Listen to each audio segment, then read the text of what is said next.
Title சொல்லு. நம்மாழ்வார் மோட்சம். ஆழ்வார் இப்பூவுலகில் 32 ஆண்டுகள் இருந்தார் என்றும் அதிலும் 16 ஆண்டுகள் அசையாமல் புளிய மரத்தின் அடியில் இருந்தார் என்றும் அறிந்தோம். அவர் புளிய மரத்தின் அடியில் இருந்து கொண்டே அங்கு வந்த திவ்ய தேச பெருமான்களுக்கு பாசுரங்களை சமர்ப்பித்து பாடினார். இவர் அப்படி சொல்லிக்கலாம். சொல்லுங்க. 4000 பாசுரத்தில் திவ்ய பிரபந்தத்தில் உள்ள 4000த்தில் திவ்ய பிரபந்தத்தில் மொத்தமுள்ள 4000 பாசுரங்களில் 1296 பாசுரங்களை இவரே பாடியுள்ளார். அந்த திவ்ய தேசம் வரும்போது 37 அங்க வரும். இவர் இந்த பூவுலகிற்கு அனுப்பப்பட்ட காரணம் வடமொழி வேதங்களை திராவிட மொழியில் ஏற்படுத்தி அவற்றை கொண்டு பரமாத்மாவின் பெருமைகளை இங்குள்ள ஜீவாத்மாக்களுக்கு உபதேசம் செய்வதாகும். ஆனால் ஆழ்வார்கள் எல்லோரும் பரமாத்மாவிடம் பக்தியில் மூழ்கி மோட்சம் பெறுவதையே வேண்டினர். அதனை அவர்கள் பாடிய பாசுரங்களில் பெருமாளிடம் பிரார்த்தனைகளாக வெளிப்பட்டது. பெருமாளும் ஆழ்வார்களின் பக்தியில் மகிழ்ந்து அவர்களுக்கு மோட்சம் கொடுத்து அருளினார். மோட்சத்தின் முதல் படியே சரணாகதி. நம்மாழ்வார் 37 திவ்ய தேச பெருமாட்களுக்கு பாசுரங்கள் இங்கே வந்துருது பாடியிருக்கிறார். அவை 108 திவ்ய தேசங்களுக்குள் அடங்கும். நம்மாழ்வார் திருவாய்மொழியில் 5 முறை மோட்சம் வேண்டி கேட்டுள்ளார். ஆரேனுக்கு நின் பாதமே சரணாக என்று முதல் முறையாக ஆரெனுக்கு நின் பாதமே சரணாக என்று முதல் முறையாக சரண் புகுகிறார். திருக்குடந்தையில் 6ஆமுத பெருமாளிடம் 6ஆவமுதே அடியேன் என்ற தொகுப்பில் அரியேரே என்னும் பொற்சுடரே, அதான் இப்ப நம்மாழ்வார் திருவாய்மொழியில் 5 முறை மோட்சம் வேண்டி கேட்டுள்ளார். ஆரெனுக்கு நின் பாதமே சரணாக என்று முதல் முறையாக சரண் புகுகிறார். திருக்குழந்தையில் 6ஆமுத பெருமாளிடம் 6ஆவமுதே அடியேன் என்ற தொகுப்பில் அரியேரே என்னும் பொற்சுடரே என்று 2ஆம் முறையாக சரண் வேண்டுகிறார். திருவல்லவாழ் என்ற திவ்ய தேச பெருமானை திருக்குறள் கோலப்பிரானிடம் மானை நோக்கு நல்லீர் என்ற தொகுப்பில் காண்பதன் ஞான் என்று கோலோ வினையேன் என்ற பாசுரம் மூலம் 3ஆம் முறையாக சரணாகதி என பிரார்த்திக்கிறார்.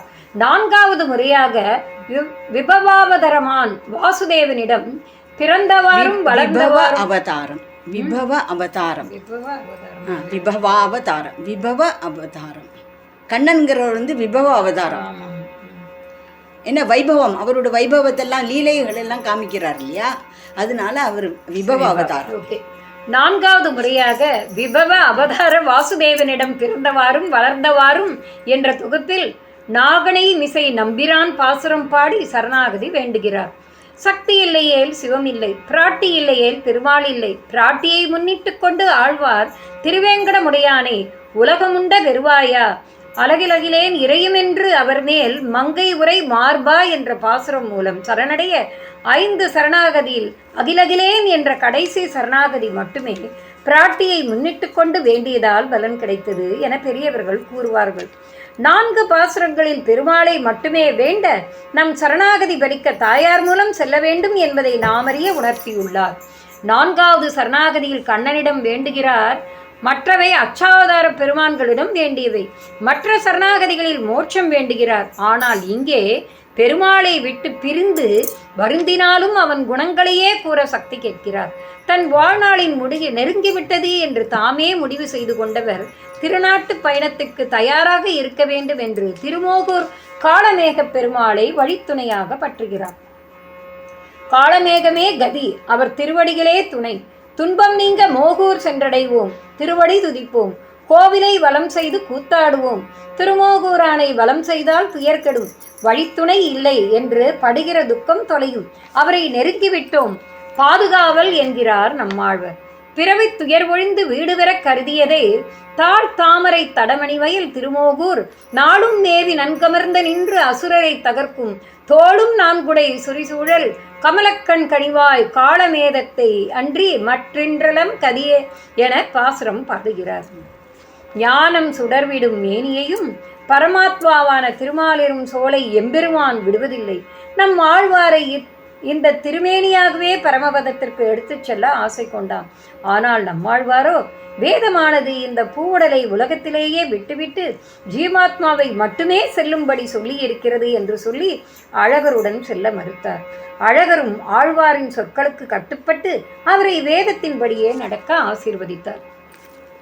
நம்மாழ்வார் எம்பெருமானை பாடிவிட்டு மோட்சத்திற்கு சென்றார். மேகக்கூட்டம் வாத்தியம் இசைத்தது. கடலலைகள் கைகளை தட்டி கொண்டு நடமாடின. மேலுலகங்களில் மேகங்கள் பூர்ண பொற்குடங்கள் கொண்டு வரவேற்றன.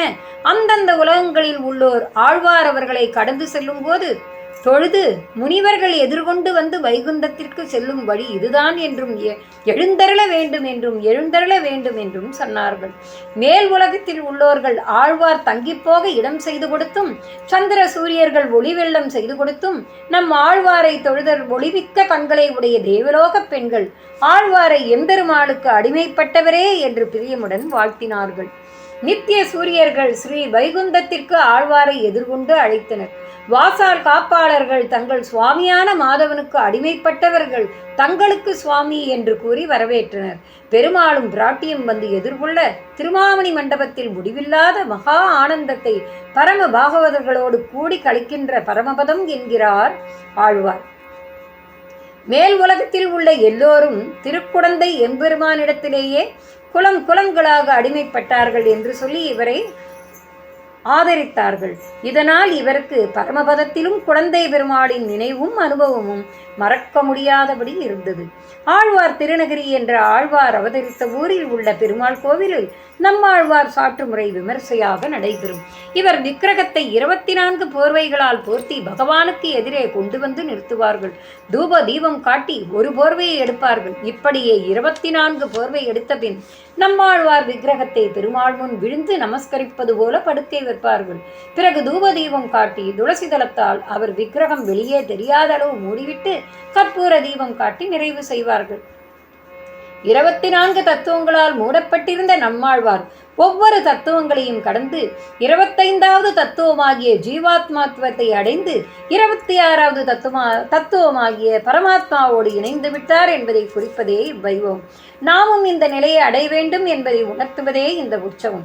ஆழ்வார் வைகும் அடைந்ததை தரிசித்த மக்கள் கதறி அழுது பெருமாளிடம் நாங்கள் உய்ய ஆழ்வாரை இந்த உலகுக்கே தந்தருள விண்ணப்பம் செய்ய அவ்வாறே பெருமாளும் விண்ணப்பத்தை ஏற்க தந்தோம் தந்தோம் தந்தோம் என்று திருவாய் மலர்ந்தறினார் என்ற வரலாறும் உண்டு. மோட்சம் என்பதே மீட்சி இல்லாத இடம். கலியுகத்தில் நம்மாழ்வாருக்கு முன்னும் பின்னும் வைகுண்டம் சென்று திரும்புவர் இல்லை. இன்று இக்கோவிலில் நம்மாழ்வார் வைபவம் காண அவர் வைபவத்தை கூற எங்களுக்கு வாய்ப்பளித்தமைக்கு நன்றி தெரிவித்துக் கொள்கிறோம்.